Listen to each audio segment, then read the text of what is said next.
Hello बच्चों, let's see this question. So the question is saying at places the cork contain aerating pores called. ठीक है, तो ये question हमसे कह रहा है कि किसी किसी प्लेस पर कहीं कहीं पर कॉर्क जो है कंटेन करती है एरेटिंग पोर्स को, यानी कि जिससे एयर अंदर बाहर आ सकती है, डिफ्यूजन हो सकता है गैसेस का, उस प्लेस को क्या कहते हैं? तो बेटा होता क्या है, due to continuous secondary growth, due to continuous secondary growth, secondary growth growth जो ऊपर की लेयर पाई जाती है, ठीक है, जो कॉर्टेक्स होती है वो क्या हो जाती है, रप्चर्ड हो जाती है। ठीक है, जो प्रोटेक्टिव टिश्यू होता है वो रप्चर्ड हो जाता है, protective tissue gets ruptured, ruptured. ठीक है, सो ये प्रोटेक्टिव टिश्यू जब रप्चर्ड हो जाता है तो it actually expose a layer. ठीक है, ये एक्सपोज कर देता है नीचे जो प्राइमरी कॉर्टेक्स होती है उसको। ठीक है, सेकेंडरी कॉर्टेक्स बनती है, तो सेकेंडरी कॉर्टेक्स क्या होती है, बेसिकली रप्चर्ड हो जाती है और ये एक्सपोज कर देती है प्राइमरी कॉर्टेक्स को। सो समथिंग लाइक दिस, कुछ ऐसा स्ट्रक्चर बनता है। ठीक है, तो ये हमारे रिमेन्स ऑफ एपिडर्मिस पाए जा रहे हैं। ठीक है, एपिडर्मल सेल है ये, एपिडर्मल सेल। ठीक है, यहाँ पे इस साइड पे पाई जा रही होंगी सेल्स कॉर्क की। इसके जस्ट नीचे प्रेजेंट है हमारे पास 2 to 3 layered cork cambium which is known as phellogen,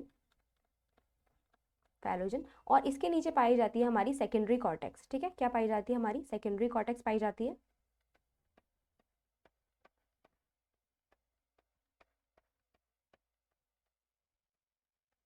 ठीक है, तो ये रही, इसके जस्ट नीचे प्रेजेंट होगी secondary cortex. So this is our secondary cortex, this is known as फैलोडम।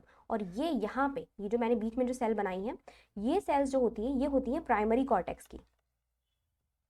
ठीक है, किसकी होती है बेटा, प्राइमरी कॉर्टेक्स की होती हैं। The cells are of primary cortex, तो दिस इज प्राइमरी कॉर्टेक्स। ठीक है, तो यहाँ पे कुछ सेल्स लगी हुई पाई जा रही हैं। ठीक है, these are loosely arranged thin wall cells, इनको कॉम्प्लीमेंट्री सेल्स भी कहते हैं। और ये क्या होती हैं, बेसिकली कॉम्प्लीमेंट्री सेल्स भी कहते हैं इनको, ये पैरेनकाइमेटस होती है। ठीक है, तो ये जो प्राइमरी कॉर्टेक्स होती है हमारी, ये पैरेनकाइमेटस होती है, इसी की ही सेल जो है वो होती है ये पैरेनकाइमेटस,